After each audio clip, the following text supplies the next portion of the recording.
and volo, she changeth, fa la la, fa la la la. A change and choir, no, love inspire, fa la la, fa la la la la. A change and choir, no, love inspire, fa la la la, fa la la la la. Change and volo, she changeth, fa la la, fa la la la. A change and brighter, no, love inspire, fa la la la, fa la la la la la.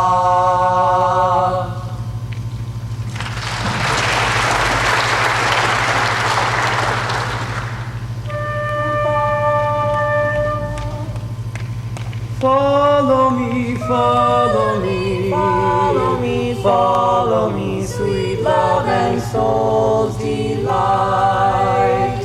Follow me, follow me, follow me, follow me, follow me, follow me, sweet love and soul's delight. Or else by my exiles my soul is severed quite. My soul is severed quite. My hand, my heart, my faith, my love, my life, is thine. Oh, say thine own if thou wilt not do mine. Oh, say thine own. Oh, say thine own if thou wilt not do mine.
think so.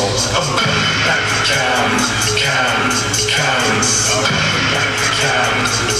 I don't think so. Back to Cali, styling, profile, smiling, wild in the sun. The top is down on the black Corvette, and Kansas City. Real plushed out, only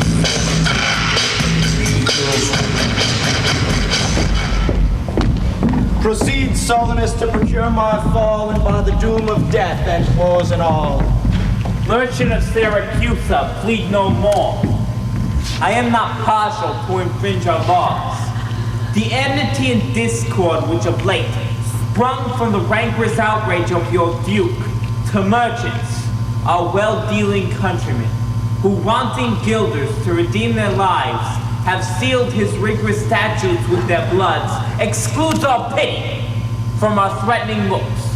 For since the mortal and intestine jars twixt thy seditious countrymen and us, it hath in solemn synods been decreed, both by the Syracusians and ourselves, to admit no traffic to our adverse towns.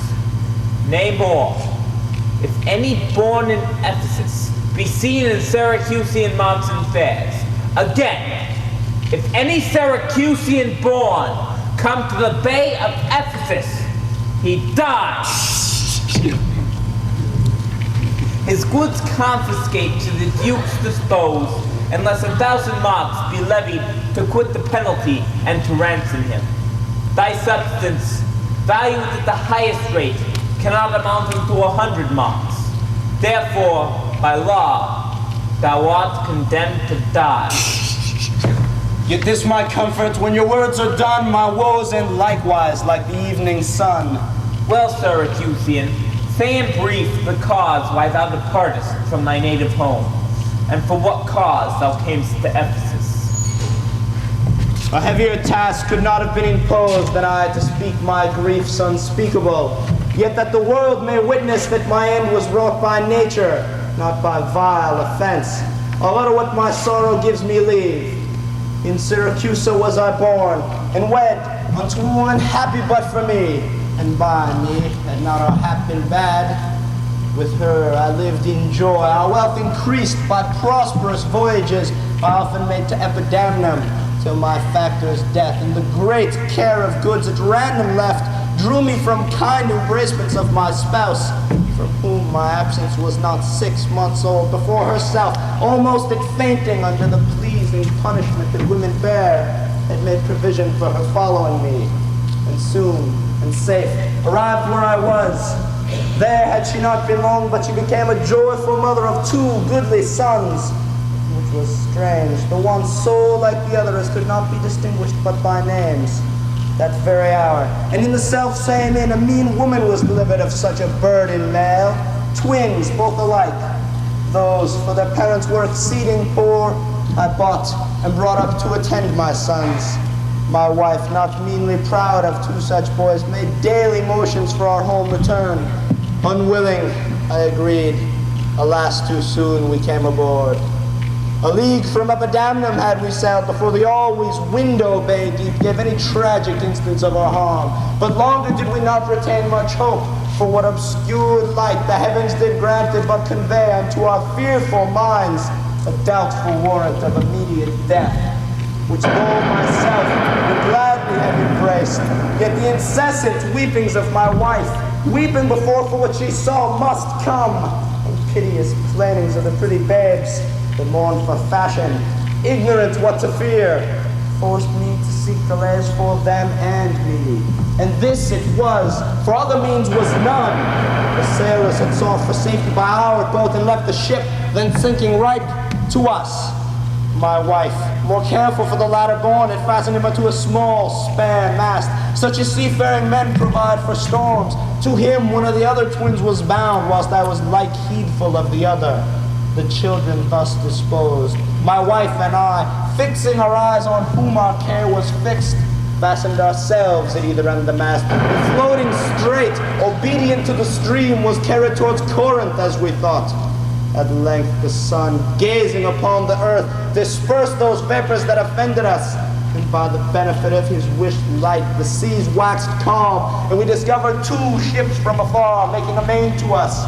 Of Corinth that, of Epidaurus this, but ere they came, oh, let me say no more, gather the sequel by that went before. Nay, forward, old man, do not break off so, for we may pity, though not pardon thee. Oh, had the gods done so, I had not now worthily termed them merciless to us, For ere the ships could meet by twice 5 leagues, we were encountered by a mighty rock, which being violently borne upon our helpful ship was splitted in the midst, so that in this unjust divorce of us, fortune had left to both of us alike. Oh, what to delight in, what to sorrow for. Her part, poor soul, seeming as burdened with lesser weight, but not with lesser woe, was carried with more speed before the wind. And in our sight they 3 were taken up by fishermen of Corinth, as we thought. At length another ship had seized on us, and knowing whom it was their hap to save, gave healthful welcome to their shipwrecked guests, and would have reft the fishers of their prey, had not their bark been very slow of sail, and therefore homeward did they bend their course. Thus have you heard me severed from my bliss, that by misfortunes was my life prolonged to tell sad stories of my own mishaps. And for the sake of them thou sorrowest poor, do me the favor to dilate at full what hath befallen of them and thee till now.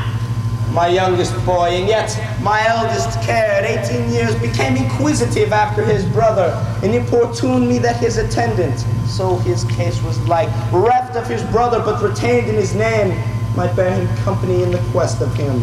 Whom whilst I labored of a love to see, I hazarded the loss of whom I loved. 5 summers have I spent in farthest Greece, roaming clean through the bounds of Asia, and coasting homeward, came to Ephesus. Hopeless to find it, loath to leave unsought, or that, or any place that harbors men.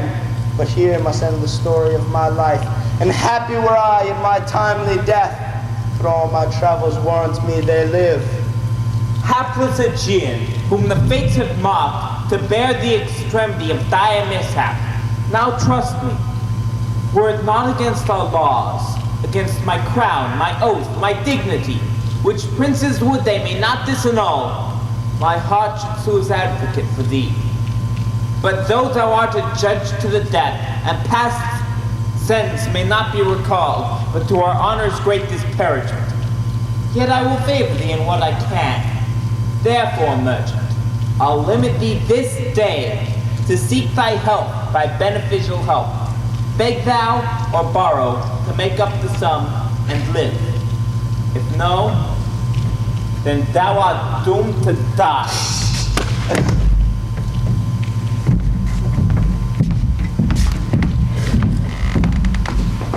Jailer, take him to thy custody. I will, my lord. Hopeless and helpless doth the Aegean wend, but to procrastinate his lifeless end.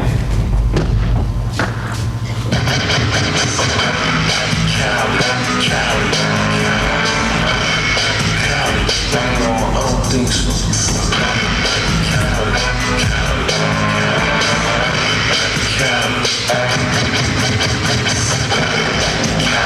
Shaking they never before. Sunset is girl still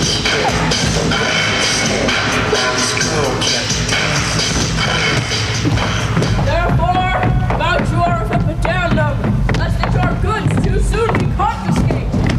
This very day, the Syracusan merchant is apprehended for a rival here, and not being able to buy out his life according to the statute of the town, dies ere the weary sun set in the west. There's your money that I had to keep.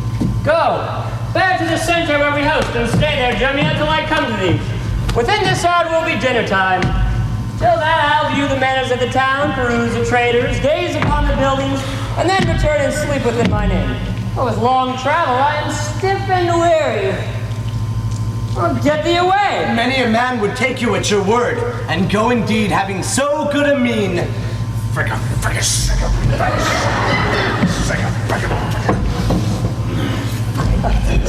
Trusty villain, sir, that very oft, when I am dull with care and melancholy, lightens my humor with his merry jests. What, will you walk with me about the town, and then return and dine with me in mine inn? I'm invited, sir, to certain merchants of whom I hope to make much benefit. I crave your pardon. Soon at 5 o'clock, please you, I'll meet with you upon the mart, and afterward consort you till bedtime. My present business calls me from you now. Farewell till then. I will go lose myself and wander up and down to view the city. Sir, I commend you to your own content. He that commends me to mine own content commends me to the thing I cannot get.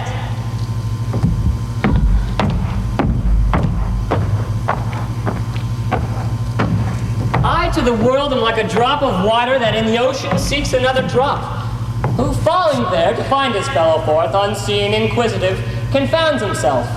So I, to find a mother and a brother, in quest of them, unhappy, lose myself. Here comes the almanac of my true date. What now? How chance that I'd return so soon? Return so soon, rather approach too late. The capon burns, the pig falls from the spit. The clock has struck 12 upon the bell. My mistress made it one upon my cheek. She is so hot because the meat is cold. The meat is cold because you come not home. You come not home because you have no stomach. You have no stomach having broke your fast. But we that know what 'tis to fast and pray are penitent for your default today. Stop and your wind, sir. Tell me this, I pray. Where have you left the money that I gave you? Oh, 6 pence that I had a Wednesday last to pay the saddler for my mistress Crupper. The saddler had it, so I kept it not. I'm not in a sportive humor now. Tell me, and dally not, where is the money? We being strangers here, how darest thou trust so great a charge for thine own custody? I pray you, jest, sir, as you sit at dinner. I from my mistress come to you in post. If I return, I shall be post indeed, for she will scour your faults upon my pate. Methinks your maw, like mine, should be your clock, and strike you home without a messenger. Drum, your come, these jests are out of season. Reserve them till a merrier hour than this. Where is the gold I gave in charge to thee? To me, sir? Well, you gave no gold to me. Come on, sir, knave, I've done your foolishness, and tell me how thou hast disposed thy charge. My charge was but to fetch you from the mart, home to your house, the Phoenix, sir, to dinner. My mistress and her sister stays for you. Now, as I am a Christian, answer me in what safe place you have bestowed my money, or I shall break that merry sconce of yours that stands on tricks when I am undisposed. Where is the 1,000 marks thou hast of me? I have some marks of yours upon my pate, some of my mistress marks upon my shoulders, but not 1,000 marks between you both. If I should pay your worship those again, perchance you'll not bear them patiently. Thy mistress's marks? What mistress slave hast thou? Your worship's wife, my mistress at the Phoenix. She that doth fast till you come home to dinner, and prays that you will hie you home to dinner. What? Will thou flog me thus into my face, being forbid? There, take your answer name.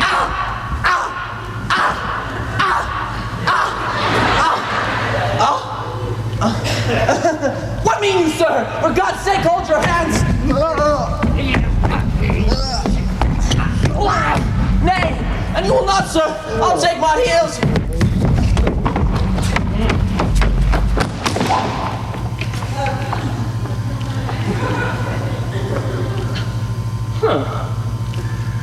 Upon my life, by some device or other, the villain is overwrought of all my money.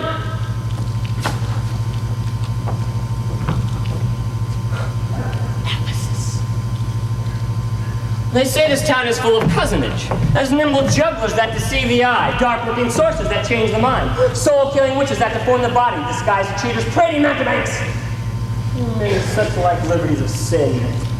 If it proves so, I'll be gone the sooner. Out to the centaur to seek this slave. I greatly fear my money is not safe.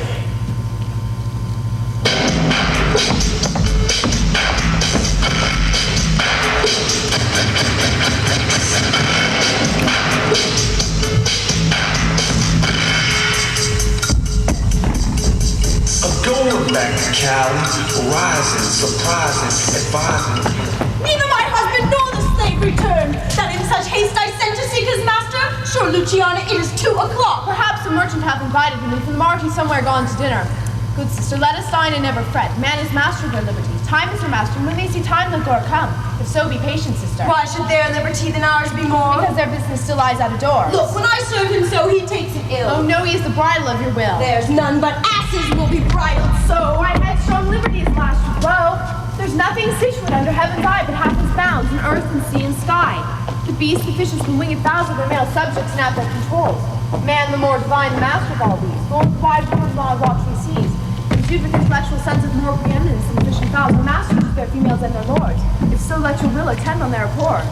This servitude makes you to keep unwed. Not this, but troubles of the marriage bed. But were you wedded, you would bear some sway. Ere I learn to love, I'll practice to obey. How if your husband starts some other where? Till I come home again, I will forbear. Patience unmoved. No marvel though she pause. They can be meek that have no other cause. A wretched soul bruised with adversity. We bid be quiet when we hear it cry. But were we burdened with like weight of pain, as much or more we should ourselves complain. So thou that hast no unkind mate to grieve thee, with urging helpless patience would relieve me. But if thou live to see like bereft, in thee this full bed patience will be left. Well, I will marry one day but to try.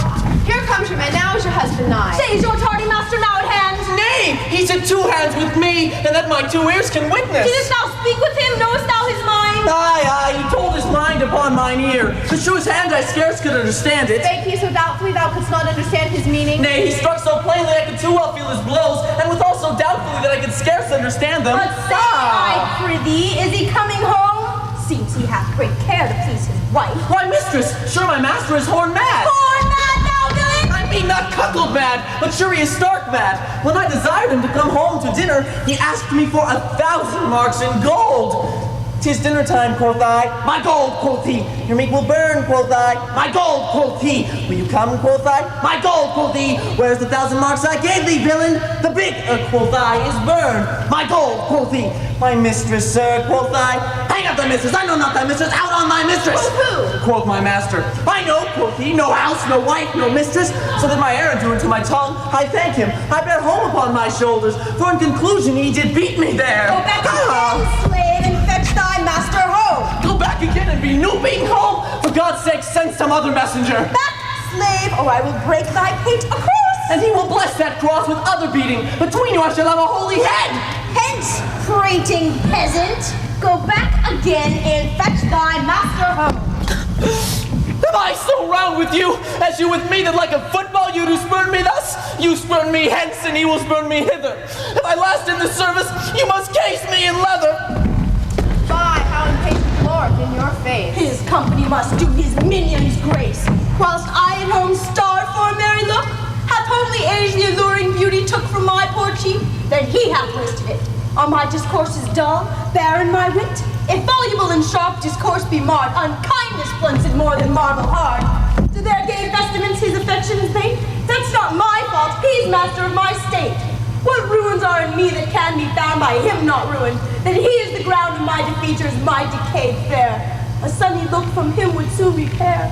But too unruly dear, he breaks the pale and feeds from home. Poor I am, but his stale. Self-harm and jealousy, fie, beat it hence. Unfeeling fools can with such wrongs dispense.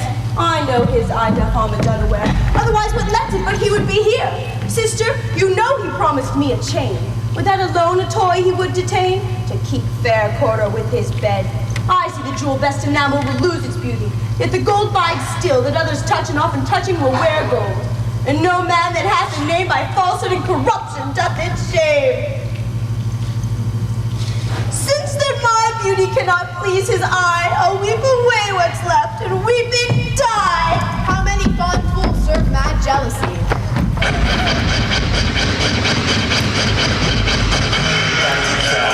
Cali. I'm going back to Cali. I don't think so. I'm going back to Cali. I'm going back to Cali. I don't think so. I'm going back to Cali. Styling. The gold I gave to Dromio is laid up safe at the Centaur, and the heedful slave has wandered forth in care to seek me out, by computation and mine host's report. I could not speak with Dromio since at first I sent him from the mark. See, here he comes. How now, sirs, your merry humor altered? As you love strokes, so jest with me again. You know no centaur, you received no gold, my mistress sent to have me home to dinner, my house was at the Phoenix. Wast thou mad that thus so madly thou didst answer me? What answer, sir? When spake I such a word? Even now, even here, not half an hour since. I did not see you since you sent me hence, home to the centaur with the gold you gave me. Well, and thou didst deny the gold's receipt and toldst me of a mistress and a dinner, for which I hope thou feltst I was displeased. I am glad to see you in this merry vein. What means this jest? I pray you, master, tell me. Yea, dost thou jeer and flab me in the teeth? Thinkest thou I jest? Pull, take thou that, and that! No! Don't, sir! For God's sakes, now you're just as earnest. Upon what bargain you've given me? Because that I familiarly sometimes do use you for my fool, and chat with you, your sussiness will jest upon my love, and make a comment of my serious hours. When the sun shines, let foolish gnats make sport. But creeping crannies when he hides his beams, if you will jest with me, know my aspect, and fashion your demeanor to my looks, or I will beat this method in your skull! Scots call you it, so you would leave battering. I'd rather have it ahead, and you use these blows long. I must get a sconce for my head and ensconce it too, or else I shall seek my wit in my shoulders. But I pray, sir, why am I beaten? Dost thou not know? Nothing, sir, but that I am beaten. Well, shall I tell you why? Why, sir, and wherefore? For they say every why hath a wherefore. Why, first for flouting me, and then wherefore for urging it the second time to me. Was there ever any man thus beaten out of season, when in the why and the wherefore had neither rhyme nor reason? Well, sir, I thank you.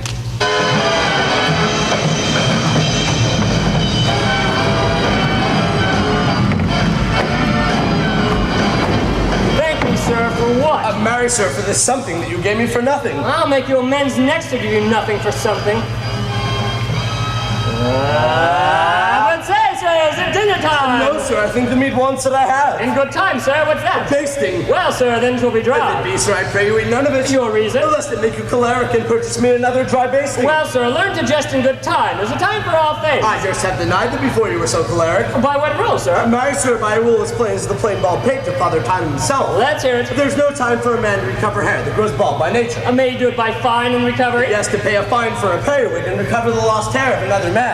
Why is time such a niggard of hair, being as it is so plentiful and excrement? Because it is a blessing that he bestows on beasts, and when he has scanted men in hair, he hath given them in wit. Why, there's many men hath more hair than wit. And not a man of those, but he hath the wit to lose his hair. Why, that is conclude, hairy men plain dealers without wit. The plainer dealer, the sooner lost, yet he loseth in a kind of jollity. For what reason? For two, and sound ones too. Ain't not sound, I pray you. Sure ones then. Ain't not sure in a thing falsing. Certain ones then. Name them. The one, to save the money that he spends entirely. The other, that at dinner they should not drop in his porridge. Why, you would have all this time have proved there's no time for all things. Marry, sir, namely, in no time to recover hair lost by nature. But your reason was not substantial why there is no time to recover. This I mend it. Time himself is bald, and therefore to the world's end will have bald followers. Well, I knew it would be a bald conclusion.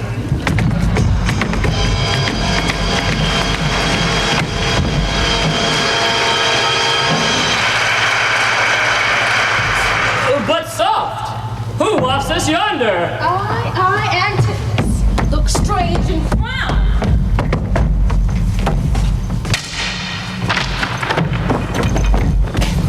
Some other mistress hath thy sweet aspects? I am not Adriana, nor thy wife. The time was once when thine urge wouldest vow, that never words were music to thine ear, that never object pleasing in thine eye, that never touch well welcome to thy hand, that never meat sweet savored in thy taste, unless I look or spake or touch or carve to thee. How comes it now, my husband? Oh, how comes it that thou art then estranged from thyself? Thyself I call it, being strange to me, that individable, incorporate, and better than thy dear self set apart. Do not tear thyself away from me, for know, my love, as easy mayest thou fall, a drop of water in the breaking gulf, and take unmingled thence that drop again, without addition or diminishing, as take me from thyself and not me too. How dearly would it touch thee to the quick, shouldst thou but hear I were licentious, and that this body consecrate to thee by ruffian lust should be contaminate? Wouldst thou not spit at me and spurn at me and hurl the name of husband in my face, and tear the stained skin from my harlot brow, from my false hand cut the wedding ring and break it with a deep divorcing vow? I know thou canst, therefore see thou do it. I am possessed with an adulterate plot. My blood is mingled with the crime of lust, for if we two be one and thou play false, I do digest the poison of thy flesh, being strumpeted by thy contagion. Keep then fair league and truce with thy true bed. I live unstained, thou undishonored. Plead you to me, fair dame? I know you not. In Ephesus I am but 2 hours old, as stranger to your town as to your talk. who by every word, by all my wit being scanned, wants wit in all one word to understand. Fie, brother, how the world has changed with you. When were you want to use my sister thus? She sent for you home to dinner by Dromio. By Dromio? By me. By thee, and this thou didst return from him, that he did buffet thee, and in his blows denied my house for me for his wife? Did you, sir, converse with this gentlewoman? What is the course and drift of your compact? I, sir, I never spake with her in all my life. Villain, thou liest, for even her very words didst thou deliver to me on the mark. I never saw her till this time. How can she then thus call us by our names? Unless it be by inspiration. How ill it agrees with your gravity to counterfeit thus grossly with your slave, abetting him to thwart me in my mood. Be it my wrong, you are from me exempt. But wrong not that wrong with the more contempt. Come, I will fasten on this sleeve of thine. Thou art an elm, my husband, I a vine, whose weakness married to thy stronger state makes me with thy strength to communicate. If aught possess thee from me, it is dross, usurping ivy, briar, idle moss, who all for want of pruning with intrusion infect thy sap and live on thy confusion. To me she speaks. She moves me for a theme. What? Was I married to her in my dream? Or sleep I now and think I hear all this? What error dries our eyes and ears amiss? Until I know the sheer uncertainty, I'll entertain the offered fallacy. Go, Dromio, bid the servants spread for dinner. Oh, for my beads, I cross me for a sinner. This is a fairyland, no spider spites. We talk with elves, goblins, and sprites. If we obey them not, this will ensue. They'll suck our breath, they'll pinch us black and blue. Why pratest thou to thyself and answerest not, Dromio? Thou drone, thou snail, thou slug, thou suck! I am transforming, master, am I not? I think thou'rt in mind, and so am Nay, both in I. my mind and in my shape. Thou hast been informed. No, I am an ape. Thou art changed to alt, 'tis to an ass. 'Tis true she rides me, and I long for grass. 'Tis so I'm an ass, else it could never be. But I should know her as well as she knows me. Come, no longer will I be a fool to put the finger in the eye and weep whilst man and masters laugh my woes to scorn. Come, sir, to dinner. Husband, I'll dine above with you today and shrine you with 1,000 idle praise. Sirrah, if any ask you for your master, say he dined forth and let no creature enter.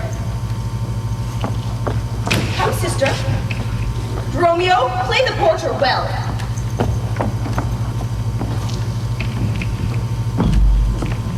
Am I in earth, in heaven, or in hell? Sleeping or waking, mad or well advised? None unto these and to myself disguised. I'll say as they say and persevere so. And in this midst at all adventures go. Master, shall I be porter at the gate? Aye, and let none enter, lest I break your gate. Come, Antiphilus, we dine too late. Back styling, profiling.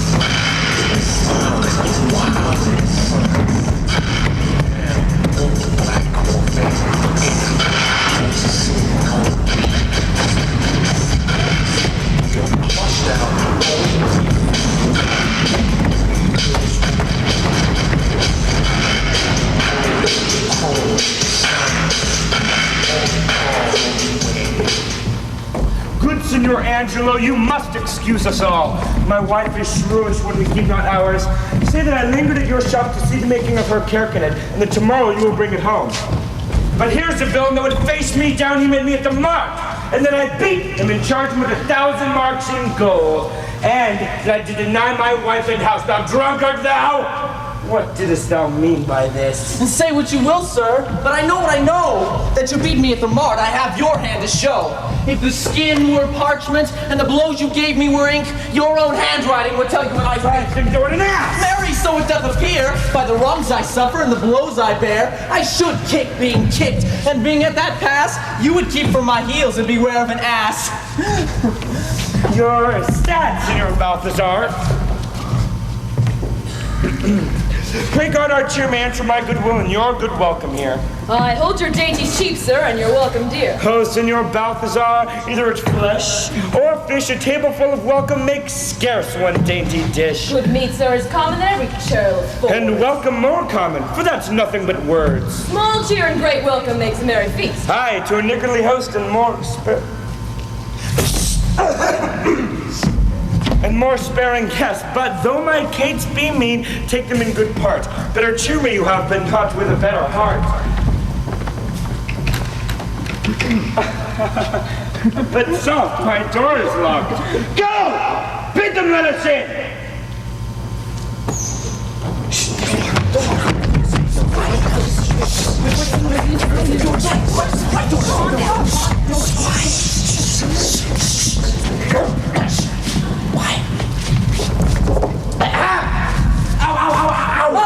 Bridget, Marion, Sicily, Gillian, Jim. More tours, caping, coxcomb, idiots, patch. Either get thee from the door, sit down at the hatch.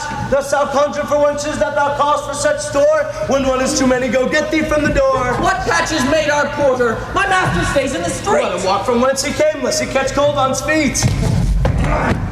Who talks within there? Who? Open the door! Right, sir, I'll tell you when, and you'll tell me wherefore. Wherefore? For my dinner. I have not dined today. No, today here you must not. Come again when you may.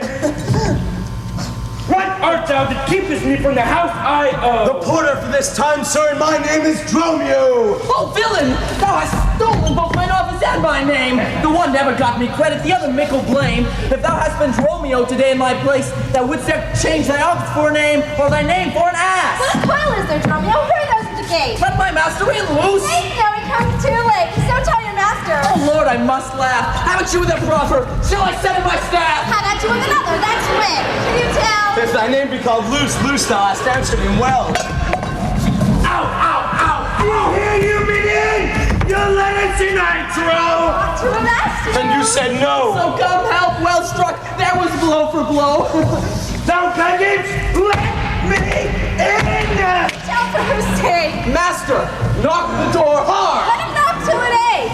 Oh, oh, ow, ow, ah! You'll cry for this minion if I beat the door down! What needs all that in a pair of stocks from the town? Who's at the door that keeps all this noise? By my troth, your town is troubled with unruly boys. Are you there, wife? You might have come before. Your wife, sir, name? Go get you from the door. If you went in vain, master, this name would go sore. Neither cheer, so no welcome. We would fain have either. In debating which was best, we shall part with neither. They stand at the door, master. Bid them welcome hither.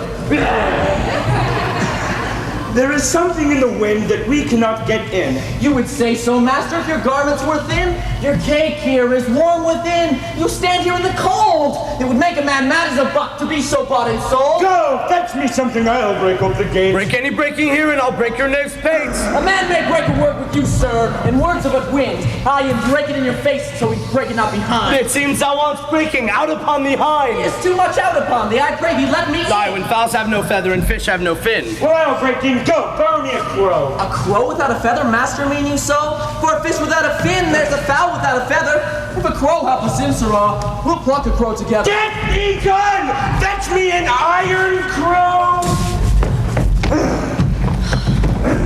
Have patience, sir, let it not be so. Herein you war against your reputation and draw from the compass of suspect the unviolated honor of your wife. Once this, your long experience of her wisdom, her sober virtue, years in modesty, plead on her part some cost you unknown, and doubt not, sir, but you will well excuse why at this time the doors are made against you. Be ruled by me, depart in patience, and let us to the Tiger all to dinner, and about evening, come yourself alone to know the reason of this strange restraint. For if by strong hand you offer to break in, now in the stirring passage of the day, a vulgar comment will be made. And let's suppose by this common route against your yet ungone destination, no foul truth can enter in and dwell upon your grave when you are dead. Your slander lives upon succession, for ere Hal's word gets possession. You have prevailed. I will depart in quiet, and despite of mirth mean to be merry. I know wench of excellent discourse, pretty and witty, wild and yet too gentle. There we will dine this woman that I mean my wife, but I protest without desert. Oftentimes upbraided me with awe. To her will we to dinner. Get you gone and fetch the chain, by this I know 'tis made. Bring it, I pray, to the Porpenton, for there the chain I will bestow. Be it nothing but to spite my wife upon mine hostess there. Good sir, make haste. Since mine own doors refuse to entertain me, I'll knock elsewhere to see if they'll disdain. I'll meet you at the place in all hands. Do so. This just shall cost me some expense.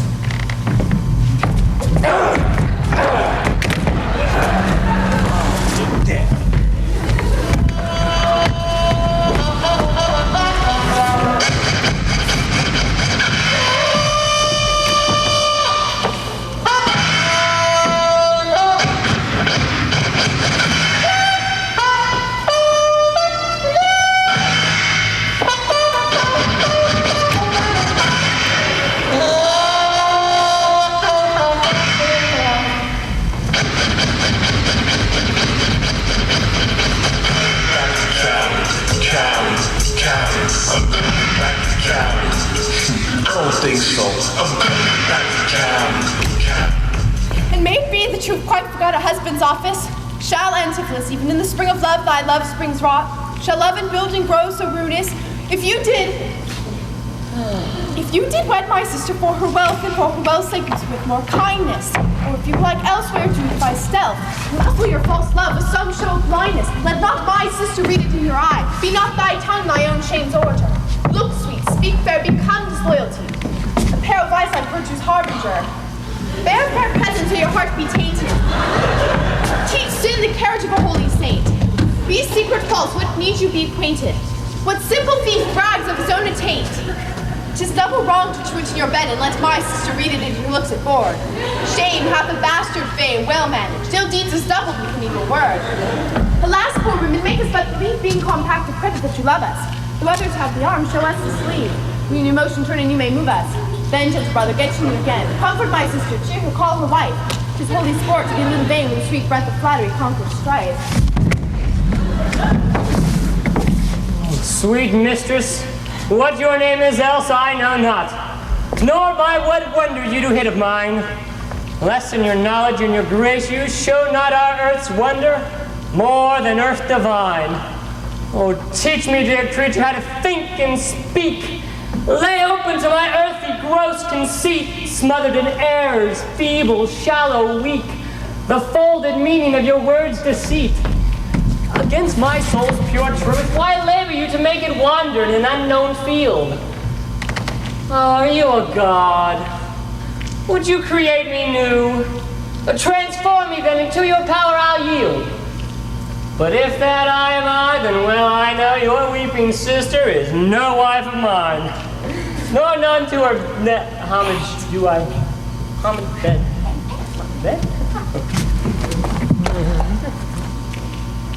Nor to her bed no homage do I owe. Far more to you do I decline. Oh, train me not, sweet mermaid, with thy note to drown me in thy sister's flood of tears. Sing, siren, for thyself, and I will dote. Spread o'er the silver waves thy golden hairs. And as a bed I'll take thee, and there lie. And in that glorious supposition, think he gains by death that has such means to die. Oh, let love being lightly drowned if she sink. What, are you mad that you can reason so? Not mad, but mated.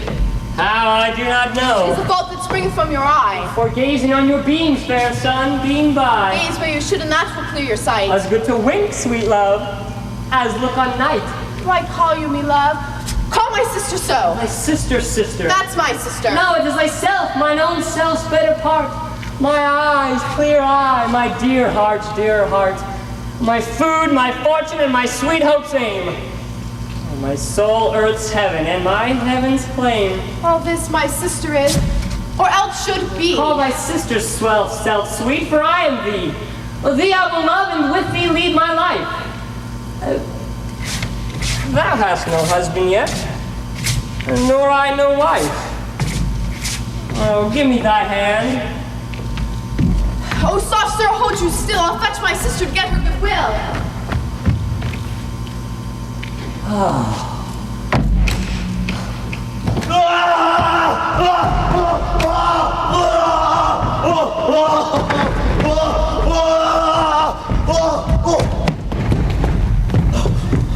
Why, how now, Dromio? Where runst thou so fast? Do you know me, sir? Am I Dromio? Am I your man? Am I myself? Thou art Dromio, thou art my man. Thou art thyself. I am an ass, a woman's man, and besides myself... What woman's man, and how besides thyself? Marry, sir, besides myself, I am due to a woman, one that claims me, one that haunts me, one that will have me. What claim lays she to thee? Marry, sir, such claim as you would lay to your horse, and she would have me as a beast. Or not that I, being a beast, she would have me, but that she, being a very beastly creature, lays claim to... What is she?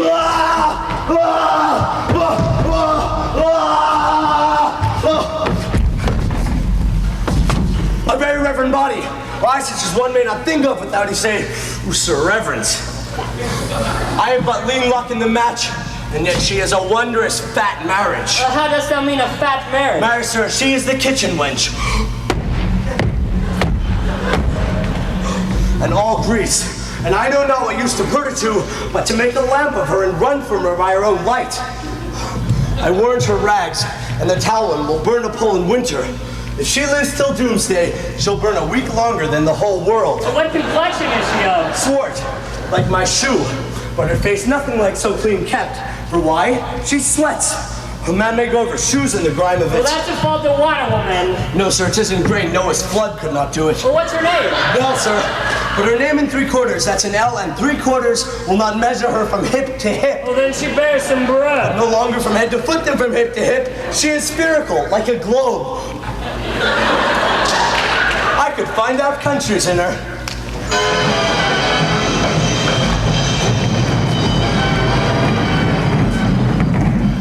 In what part of her body stands Ireland? Marry, sir, in her buttocks. I found it out by the bogs. Where Scotland? I found it out by the Baroness, hard in the palm of the hand. Where France? In her forehead, Arnhem reverted, making war against her heir. Where England? I looked for the chalky cliffs, but I could find no whiteness in them.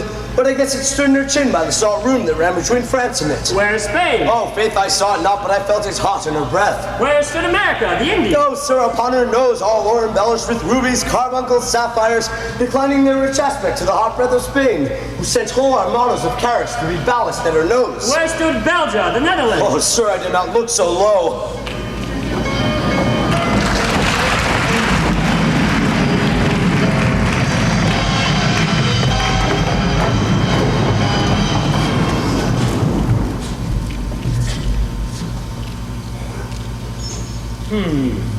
To conclude, this drudger diviner laid claim to me, called me Dromio, swore I was assured to her, told me what privy marks I had about me, as to the mark on my shoulder, the mole on my neck, the great wart on my left arm, that I amazed ran from her as a witch, and I believed that if my breast had not been made of faith and my heart of steel, she had transformed me to a curdled dog and made me turn at the wheel. No, hide ye presently post to the road. If the wind blow anywhere from shore, will not harbor in this town tonight. If any bark put forth, come to the mart, while I will walk till that return to me. If everyone knows us and we know none, 'tis time, I think, to trudge, pack, and be gone. As for a bear, a man would run for life. So I fly now from she that would be my wife. There's none but witches do inhabit here, and therefore 'tis high time that I were hence. She that doth call me husband, even my soul doth for a wife abhor. But her fair sister, possessed with such a gentle, sovereign grace, such enchanting presence and discourse, hath almost made me traitor to myself. But lest myself be guilty to self-wrong, I'll stop mine ears against the mermaid's song. Master Antivoli! Aye, that's my name. I know it well, sir. No, here's a chain I thought the teeny of the pulpit had. The chain unfinished made me stay thus long.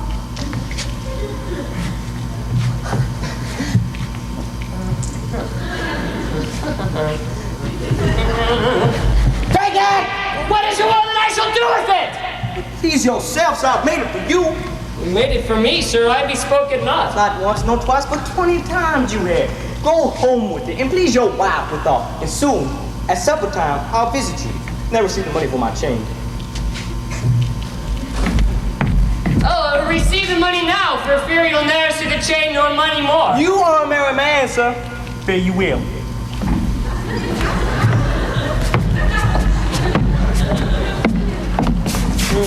What I think of this I cannot tell. But this I think.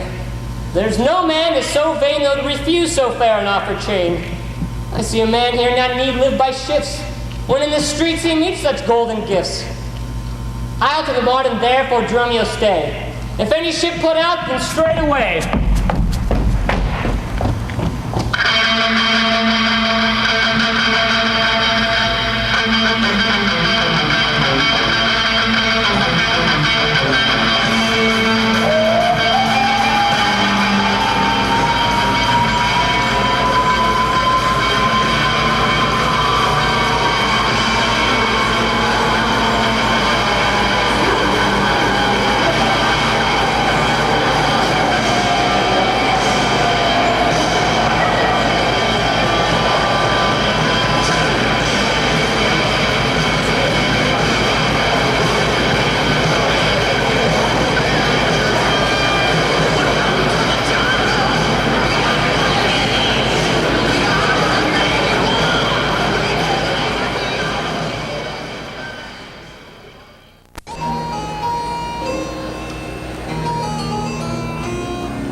You know since the Pentecost that the sum is due. And since I had not much importuned you, nor I had not, but then I am bound to Persia, and I want guilders for my voyage. Therefore make present satisfaction, or I'll attach you by this officer.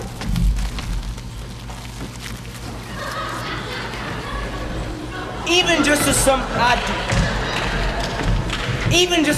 do owe to you, escorts me by Antipholus, and the instant... No, thank you. And the instant I met with you, he added me a chain. At 5 o'clock, I shall receive the money for the same. Please, if you welcome me down to the south, I will discharge my bond and thank you too. That labor may you say. See where you go. When I go to the goldsmith's house, go thou and buy a rope's end that I'll bestow among my wife and her confederates for locking me out of doors by day. But soft, I see the goldsmith, get thee gone, buy thou a rope's end and bring it home to me. I buy £1,000 a year, I buy a rope. A man as well help up the trust to you. I promised your presence on the chain, but neither the chain nor the goldsmith came to me. But like you thought our love would last too long if we were chained together, and therefore, no thanks. And therefore came not. Saving your merry humor, here's the note. I want your chain waist to the utmost care, the finest of gold and charged full fashion, which doth amount to 3 odd ducats more than I stand indebted to this gentleman. I pray you see him personally discharged, but he is bound to see and state before. I am not furnished with the present money. Besides, I have some business in the town. Good senor, bring the stranger to my house, and will you take the chain? Bid my wife disperse the sum of the receipt thereof. Perchance I'll be there as soon as you. Then you will bring the chain to her yourself. No, bear it with you, lest I come not time enough. I will, sir. Have you the chain about you? And if not, I hope you have, or else you may return without your money. Nay, come, I pray you, sir, the chain. Both wind and tide stays for the gentleman, and I blame him out of the mirror too long. Good Lord! You use this doubting to excuse or breach of promise to the Porpentine. I should have chid you for not bringing it, but like a shrew, you first begin to brawl. The hour steals on, I pray you, sir, dispatch. You hear how he importunes me? The chain. Why give it to my wife and fetch your money? Either consent to pay the sum, or I'll attach you by this arm. Fine! Now you run this your mind breath. Come, where's the chain? I pray you let me see it. My business cannot brook this dalliance. Good sir, say well, you'll answer me or no. If not, I'll leave him to the officer. Answer you? What should I answer you? Money that you owe me for the chain. I owe you none till I receive the chain. No, I gave it to you half an hour since. You gave me none. You wrong me much to say so. You wrong me more, son, denying it. Consider how it stands upon my credit. Well then, officer, arrest him at my suit. I do. And charge you, the Duke's name, to obey me. This touches me in reputation. Either consent to pay the sum, or I'll attach you by this officer. Consent to pay thee that I never had. Arrest me, foolish fellow, if thou darest. Here is thy key. Arrest him, officer. I would not spare my brother if he should storm so apparently. I do, arrest you, sir. You hear the suit. I do obey thee till I give thee bail. But sirrah, you shall buy this sport as dear as all the metal in your shop will answer. Sir, I shall have law in Ephesus. To your notorious shame. I doubt it not.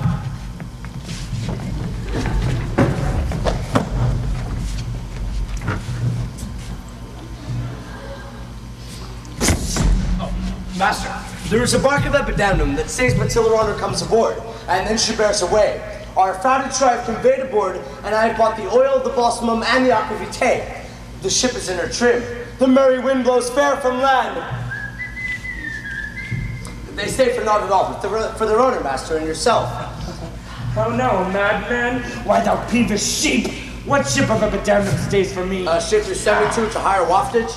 Thou drunken slave, I sent thee for a rope and told thee to what purpose and what end. You sent me for a rope's end, sir. As soon you sent me to the bay, sir, for a bark. I want to pay this matter with more leisure and teach your ears to listen me with more heed.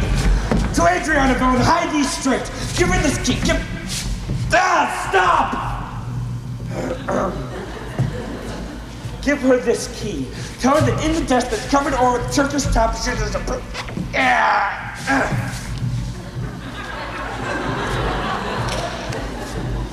There's a purse of ducats. Let her send it. Tell her that I am arrested in the street, and that shall bail me. Hide thee gone, slave. On, officer. To prison till it's come.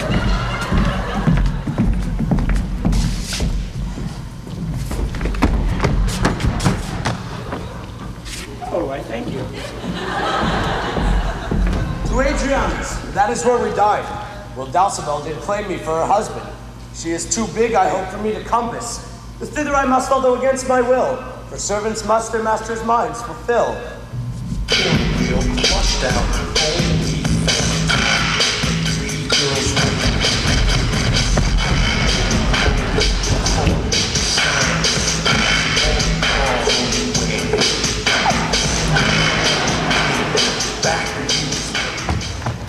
Luciana, did he tempt thee so? Mightest thou perceive austerely in his eye that he did plead in earnest, yea or no? Looked he sad, or red, or pale, or merrily? What madest thou in this case of his heart's meteors tilting in his face? First he denied you had in him no right. He meant he did me none, the more my spite. Then swore he that he was a stranger here. And true he swore, though yet forsworn he were. Then I pleaded for you. And what said he? The love I begged for you, he begged of me. With what persuasion did he tempt thy love? Words that an honest youth might move. First he did praise my beauty, then my speech. Did it speak him fair? Have patience, I beseech. I cannot, no, I will not hold me still. My tongue, though not my heart, shall have his will. He is deformed, crooked, old, and sere, no face nor spotty, shapeless everywhere. Vicious, ungentle, foolish, blunt, unkind, stigmatical, and making worse than mine. Who'll ever be jealous of such a one? No evil loss is wailed when it is gone. Ah, but I think him better than I say. And yet would hear in others' eyes were worse. Far from her nest the lapwing cries away. My heart prays for him, though my tongue do curse. Here, go the death sweat, now make haste. How hast thou lost thy breath? By running fast. Where is thy master, Dromio? Is he well? No, he's in tartar limbo, worse than hell. A devil in an everlasting garment hath him. One whose hard heart is buttoned up with steel. A fiend, a fury pitiless and rough. A wolf, nay worse, a fellow all in buff. A back friend, a shoulder clapper. One that countermands the patches of valleys, creeks and narrow lands. A hound that runs counter and yet draws dry foot well. One that before the judgment carries poor souls to hell. Why, man, what is the matter? I do not know the matter. He is arrested on the case. What? He's arrested? Tell me at whose suit? I know not at whose suit he's arrested well, but it is in a suit of buff which rested him. That I can tell. Oh, we are sending Mistress Redemption the money in his desk. Go fetch it, sister. This I wonder at, that he unknown to me should be in debt. Tell me, was he arrested on a band? No, not on a band, but on a stronger thing, a chain. A chain, you hear it not ring? What, the chain? No, the bell, 'tis time that I were gone. 'Twas 2 ere I left him, and now the clock strikes 1. The hours come back that did I never hear. Yes, if any hour meets a sergeant, it turns back for very fear. As if time were in debt, how fondly dost thou reason? Time is a very bankrupt and knows more than he's worth this season. Nay, he's a thief too. Have you not heard men say that time comes stealing on by night and day? If it be in debt and theft and a sergeant in the way, hath he not reason to turn back an hour and a day? Go, Romeo, here's the money. Bear it straight and bring thy master home immediately. Come, sister, I am pressed down with conceit. Conceit, my comfort and my injury.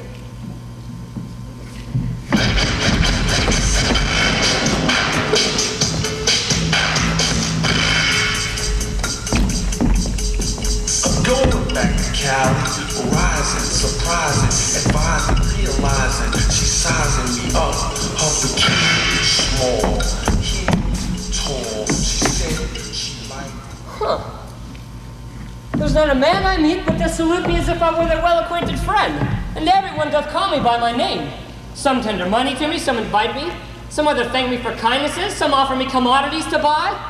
Even now a tailor called me in his shop and showed me silks he'd buy from me, and therewithal took measure of my body. Sure, these are but imaginary wilds, and Lapland sorcerers do inhabit here. Master, here's the gold you sent me for. What? Have you got the picture of old Adam to apparel? What gold is this? What Adam dost thou mean? Not the Adam that keeps the paradise, but the Adam that keeps the prison. He that goes in the calfskin that was killed for the prodigal. He that came behind you, sir, like an evil angel, and bid you forsake your liberty. I understand thee not. No, why, 'tis a plain case. He that went like a base vial in a case of leather. The man, sir, that when gentlemen are tired gives them a sob and rest.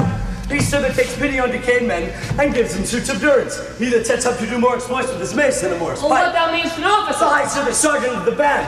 He that brings any man to answer that breaks his band. One that thinks a man is always going to bed and says, God give you good rest. Well, sir, then rest in your foolery. Is there any ship put forth tonight? May we be gone! Why, sir, I brought you word an hour since that the bark expedition put forth tonight, and then we were hindered by the sergeant to tarry for the hoy delay. Here are the angels that you sent me for to deliver you. The fellow is distracted, so am I. And here we wander in illusion. Oh, some blessed power deliver us from hence! Whoa! Well met, Master Antipholus. I see, sir, you've met the goldsmith now. Oh, Satan, boy, that charge me tempt me not. Master, is this Mistress Satan? Whoa, it is a devil. Nay, she is worse. She is a devil's dam. And here she comes in the habit of light wench. There comes it the wench and say, God damn me. That's much to say, God make me a light wench. It is written they appear to men like angels of light. Light is an effect of fire, and fire will burn. Ergo, light wenches will burn. Come not near her. Here, man, and you are marvelous merry, sir. Will you come with me? We'll mend our dinner here. Master, if you do expect Spoon me to be speak a long spoon. Why, Jeremy? Oh, marry, sir, he must have a long spoon that must he with the devil. Avoid that fiend. What tellest thou me of supping? Thou art, as you are, a sorceress. I conjure thee to leave me and be gone. Give me the ring of mine you had at dinner. And my diamond the chain you promised me, and I'll be gone, sir, and not trouble you. Some devils ask for the parings of one nail, a rush, a drop of blood, a pin and not a cherry stone. But she, more covetous, would have a chain.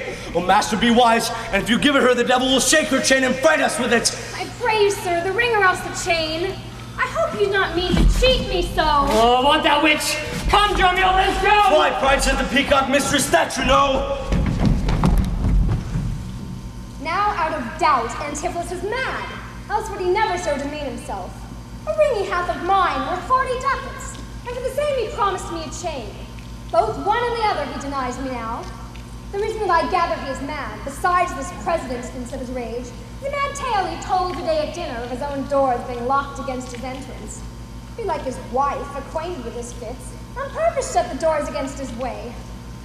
My way is now to hie home to his house and tell his wife that being lunatic, he rushed into my house and took perforce my ring away.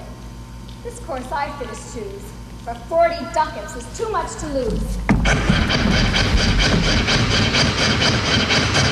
Back to Cali, I'm going back to Cali.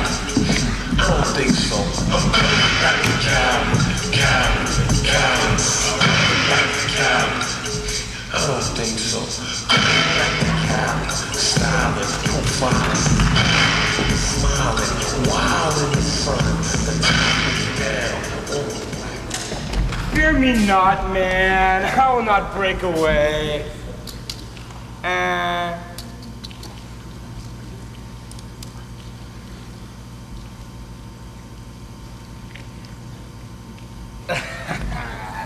Okay, I'll give thee ere I leave thee so much money to want thee as I am rested for. My wife is in a wayward mood today, and will not let me trust the messenger that I should be attached in Ephesus. I tell you 'twill sound harshly in her ears. Here comes my man, I think he brings the money. How now, sir, have you that which I sent you for? Here's that, I warrant you will pay them all. But where's the money? Why, sir, I gave the money for the rope. 500 ducats, villain, for a rope? I'll serve you, sir, 500 at the rate. To what end did I bid thee hie thee home? To a rope's end, sir, and to that end I'm returned. And to that end, sir, I will welcome you. Tis for me to be praised that I'm in adversity. Now, hold thy tongue. They rather persuade him to hold his hand. Oh, senseless villain! I would I were senseless, sir, that I might not feel your blows. Thou art sensible in nothing but blows, and so is an ass. I'm an ass indeed, you may prove it by my long ears. I've served him from the hour of my nativity to this instant, and have nothing in his hands for my service but blows. When I'm cold, he heats me with beating. When I'm warm, he cools me with beating. I'm waked with it when I sleep, raised with it when I sit, driven out of doors with it when I go from home, welcomed home with it when I return. Nay, I bear it on my shoulders as a beggar wanter brat, and I think when he hath lamed me, that I shall beg with it from door to door.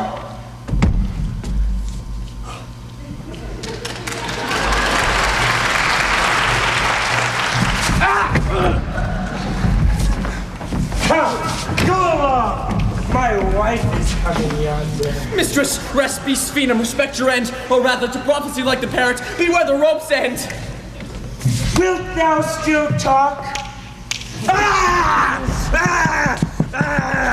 not your husband, man! And it only confirms no less for some of him pure wonder. Please you would Lasso Mary, Lend me your hand that I might feel your pulse. There is my hand, and let it feel your ear. Charge thee, Satan, house within this man, to yield possession to my holy prayers, and to thy stated darkness hie thee straight. I conjure thee by all the saints in heaven. Peace, dirty lizard. I'm not mad. That thou wert not, poor distressed soul. You minion. Are these your customers?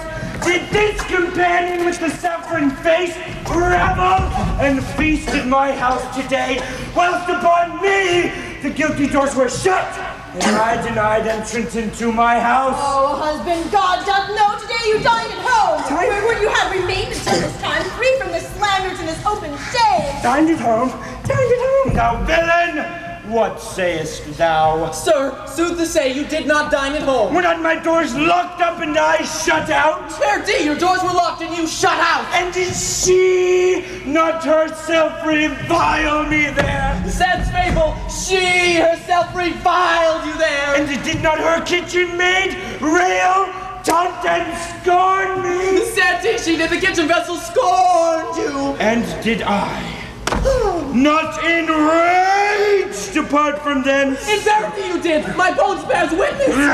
That sense of felt the vigor of his rage. Good to soothe him in these contraries. It is no shame. The fellow finds his vein, and yielding to him, humors well his friends. Thou hast suborned the goldsmith to arrest me. Alas, I sent you money to redeem you, my Romeo, who came in haste for it. Money by me? Hardly good will you money, but surely, master, not a rag of money. Wentest thou not to her for a purse of ducats? He came to me and I delivered it. And I witnessed to her that she did. God in the room, make her bear me witness that I was sent for nothing but a robe. Mistress, both man and master is possessed. I know it by their pale and deadly looks. They must be bound and laid in some dark room. Say, wherefore didst thou lock me forth today? And why dost thou deny the bag of gold? I did not, gentle husband, lock thee forth. And gentle master, I received no gold, but I confess her that we were locked out. Dissembling villain, thou speaks false in both. Dissembling harlot! Thou art false in all, and art confederate with the damned pack to make a loathsome abject scorn of me. But with these nails, I'll pluck out these false eyes that would behold me in the shameful sport.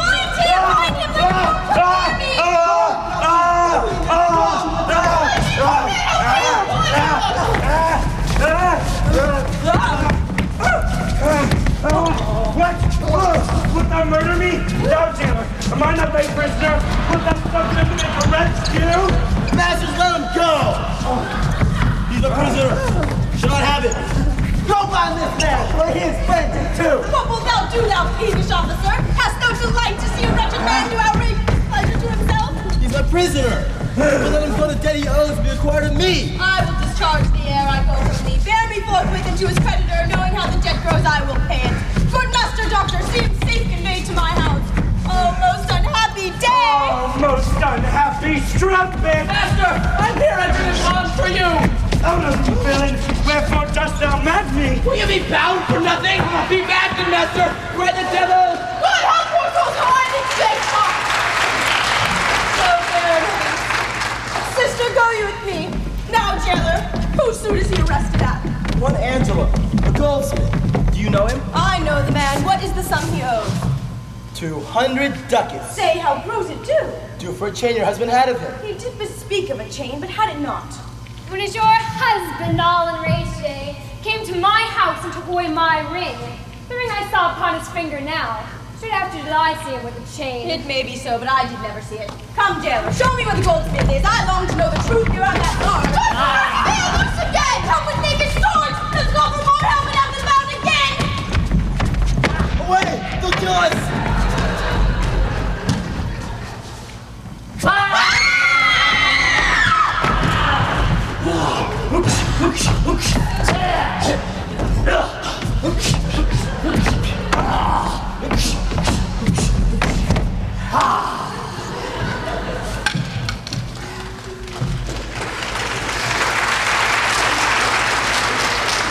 Well, I see these witches are afraid of swords. She that would be your wife now ran from you. Come to the centaur. Fetch our stuff from thence. I long that we are safe and sound aboard. Wait, stay here this night. Well, they will surely do us no harm. You saw they speak us fair, give us gold. And methinks they are such a gentle nation that but for the mountain of mad flesh that claims marriage of me, I could find it in my heart to stay here and turn witch. I will not stay the night for all the town. Therefore, away to get our stuff aboard.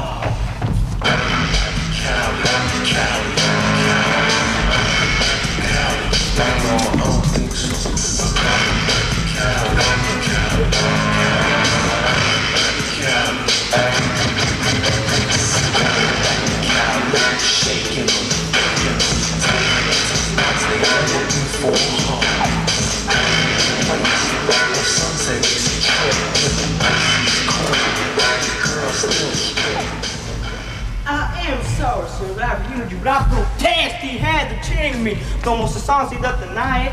How is the man esteemed here in this city? A very reverend reputation, sir. Credit infinite, highly beloved, second to none that lives here. His word might bear my wealth at any time. Speak softly. Yonder as I think he walks. 'Tis so.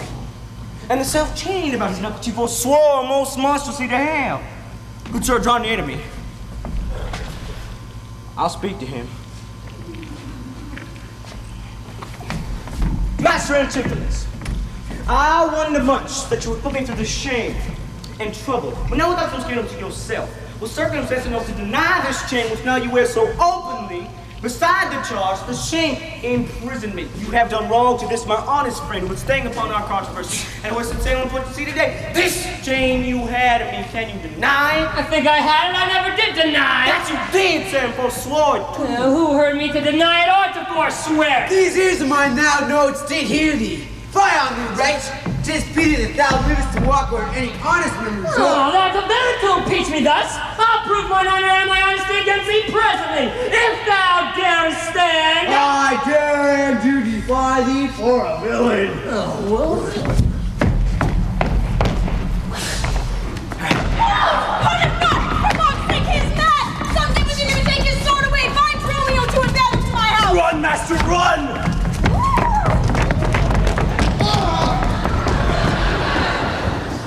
For God's sake, take a house!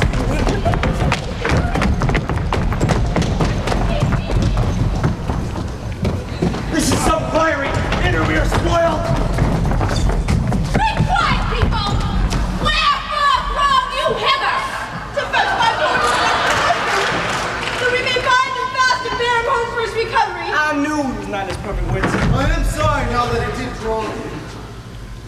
How long had this possession held the man? This week he hath been heavy, sour, sad, and much different from the man he was. But till this afternoon his passion near broke into extremity of rage. Well, hath he not lost much wealth by rack of sea? Buried some dear friend? Hath not else his eyes strayed his affection and unlawful love? Has been prevailing much in youthful men, who give their eyes the liberty of gazing? Which of these sorrows is he subject to? To none of these, except it be the last. Namely, some love that drew him off from home. And for that you should have reprehended him. Why, so I did. Aye, but not rough enough. As roughly as my modesties would let me. Haply in private. And in assemblies, too. Aye, but not enough. It was the copy of our conference. In bed, he slept not for my urging it. At board, he fed not for my urging it.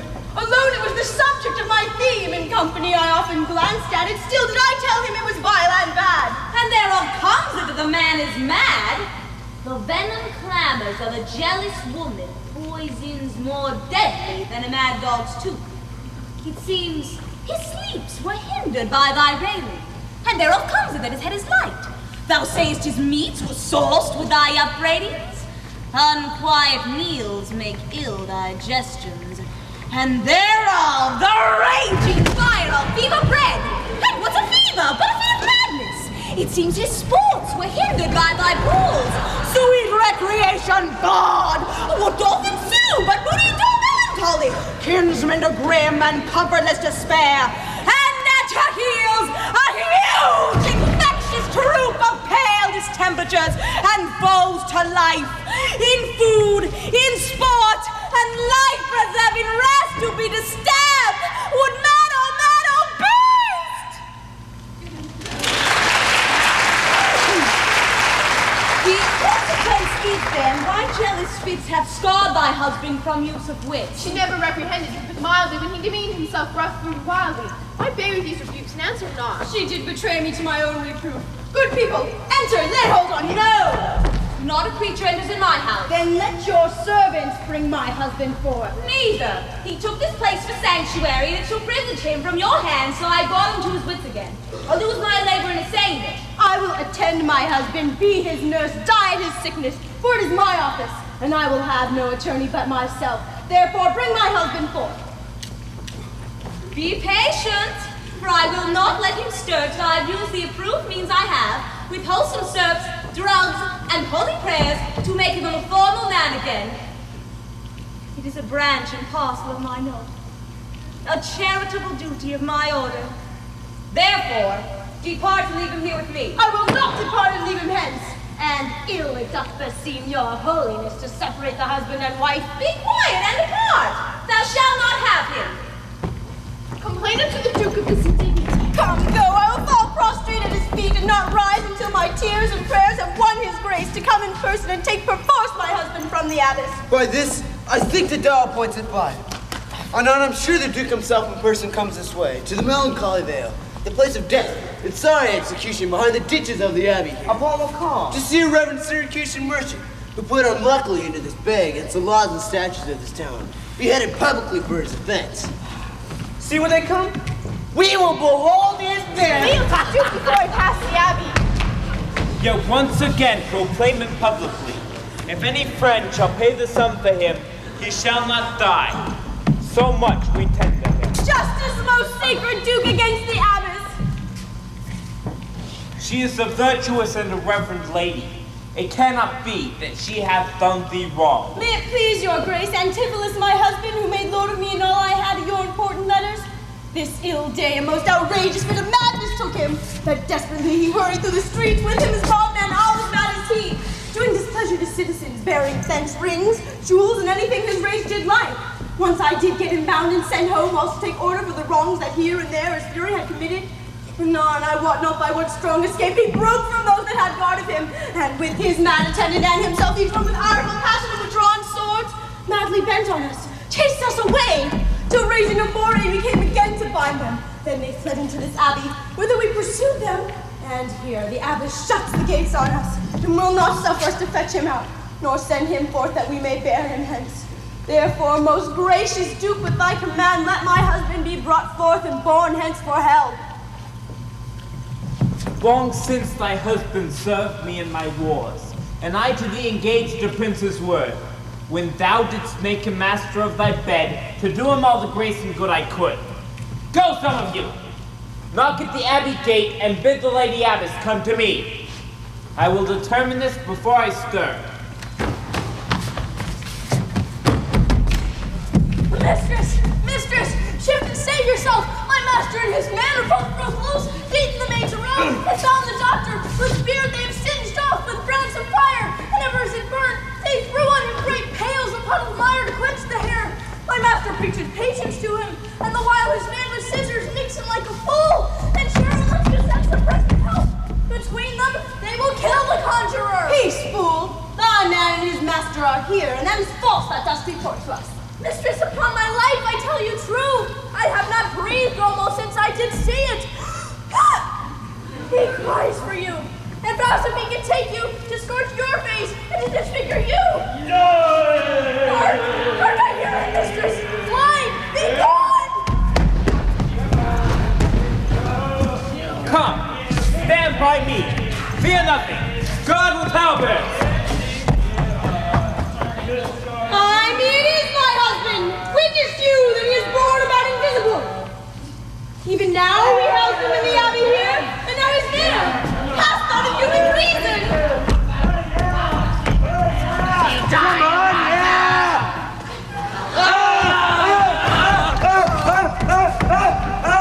justice, most gracious Duke! Oh, grant me justice! Even for the service that long since I did thee, when I was with thee in wars and took on deep scars to save thy life. Even for the blood that then I lost for thee now, grant me justice. Unless the fear of death doth make me dote, I think I see my son Antipholus and Dromio. Justice, sweet prince, against that woman there. She whom thou hast given to me. To be my wife hath abused and dishonored me, even in the strength and height of injury.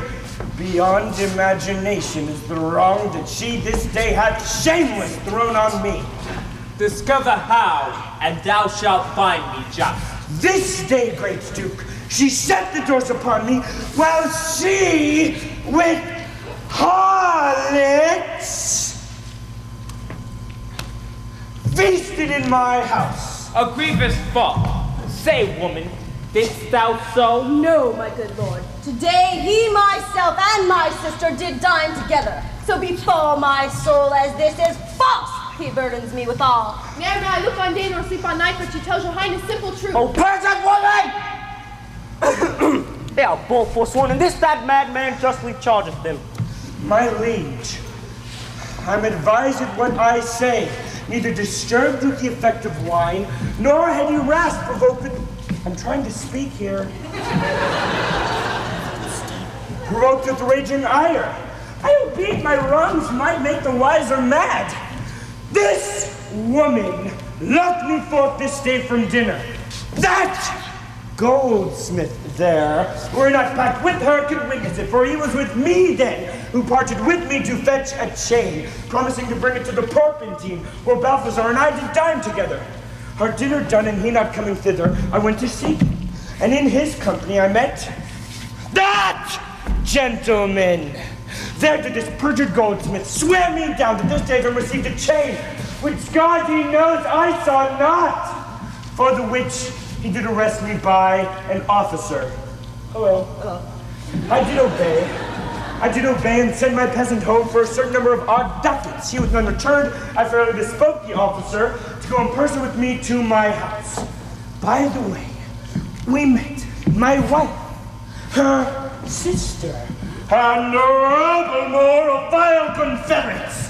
Along with them they brought one Pinch, a hungry, lean-faced villain, a mere anatomy, a mountebank, a threadbare juggler, and a fortune-teller, a needy, hollow-eyed, sharp-looking wretch, a living dead man. This pernicious slave, forsooth, took on him as a conjurer, and gazing in mine eyes, feeling my pulse, and with no face as toward facing me, I thought I was possessed. Then, altogether, they fell upon me, bound me, bore me thence, and in a dark and dangerous vaulted home, there they left me and my man both bound together, till with our teeth, gnawing our bonds in sunder, did we gain our freedom, and immediately ran hither to your grace, whom now I beseech to give me ample satisfaction for these deep shames and great indignities. My lord, in truth, I witnessed with him that he died not home,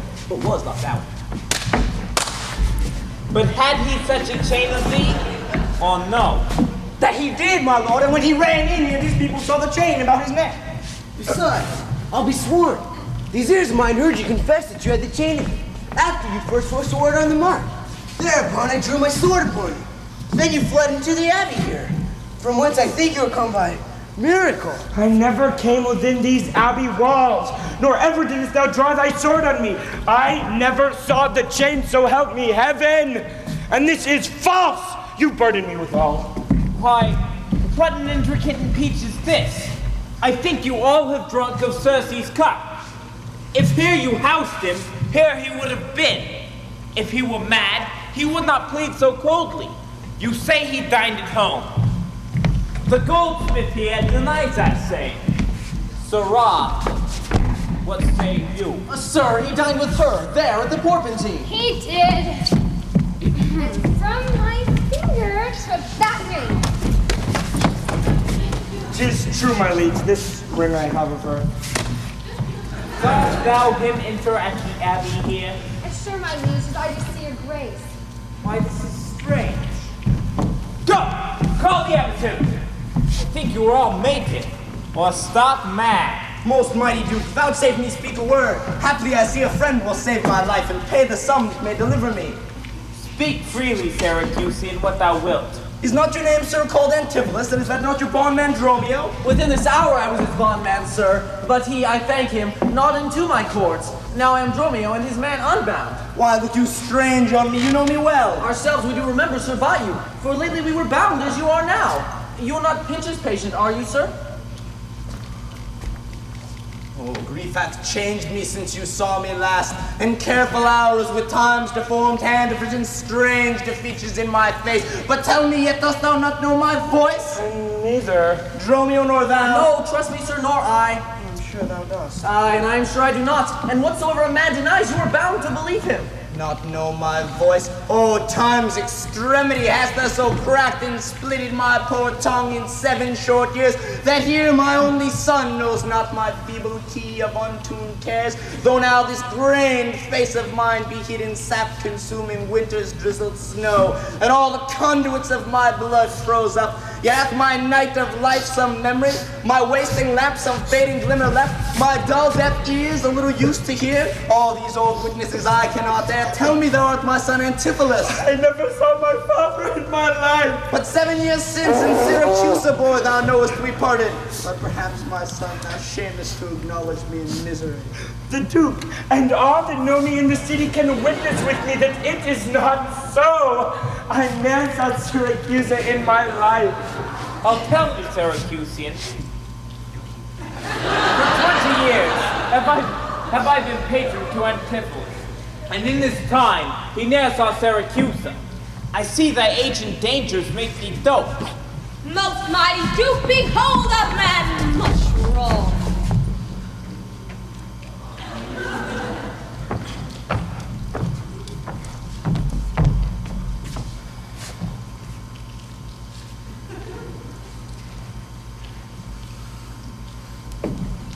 I see 2 husbands! All mine eyes deceive me!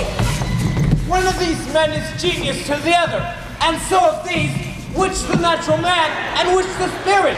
Who deciphers them? My son Dromio, command him away! My son Dromio, pray let me stay! Gee, enough thou not, or else this goes. Oh, my old master, who hath bound him here? Whoever bound him, I will lose his bonds and gain a husband by his liberty.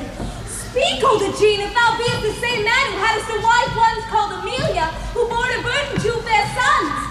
Oh, if thou beest the same Aegean, speak, and speak unto the same Amelia. Why, here begins this morning's story right.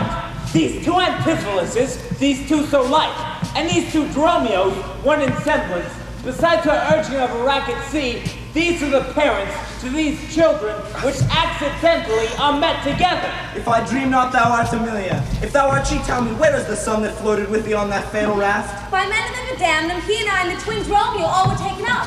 But by and by, rude fishermen of Corinth came and took Dromio and my son from them. Me they left with those of Bedamnum. What became of them, I cannot tell. Hide of this fortune you see me in. Antipholus, thou camest from Corinth first. Oh, no, sir, not I. I came from Syracuse. Stay, stand apart. I know not which is which. I came from Corinth, my most gracious lord. And I with him. Brought to this town by that most famous warrior, Duke Menaphon. Your most renowned uncle. Which of you 2 did dine with me today? Aye, gentle mistress. And you are not my husband? No, I say nay to that. And so do I, yet did she call me so. Oh, and this fair gentlewoman, her sister here, did call me brother. What I told you then, I hope I shall have the leisure to make good. If this not be a dream I see and hear. That's the chain you handed me. Oh, I think it be, sir, I denied not. And you, so for this chain arrested me. I think I did, so I denied not. I sent you money to be your bail by Dromio, but I think he brought it not. No, none by me. And this purse of ducats I received from you. And Dromio, my man, did bring them me. Oh, I see we still did meet up with each other's man, and I was ta'en for him and he for me. And thereupon these errors arose. These ducats pawn I for my father here. It shall not need. Thy father hath his life. Hooray! Sir! I must have that done from you. There, take it, and, much thanks for my good cheer. Hurry now, nephew. Vouchsafe to take the case to go into the Sabbath here, and here at large discourse all our fortunes, and all that are assembled in this place, who, by this sympathize one day there, have suffered wrong, go, keep us company, and we shall make full satisfaction. 33 years have I begun in travail of you, my sons, and till this present hour, my heavy burden mare delivered. The Duke, my husband, my children both, And you, the calendars of their nativity, go to a gossip's feast and joy with me. After such long grief, such felicity. Hooray! With all my heart, I'll gossip at this feast. Master, shall I fetch your stuff from shipboard? Dromio, what stuff of mine hast thou embarked? Your goods at lay in host, sir, in the centaur? He speaks to me, Dromio. I am your master. Come, go with us. We'll look to that anon. Embrace thy brother. Rejoice with him. Dromio!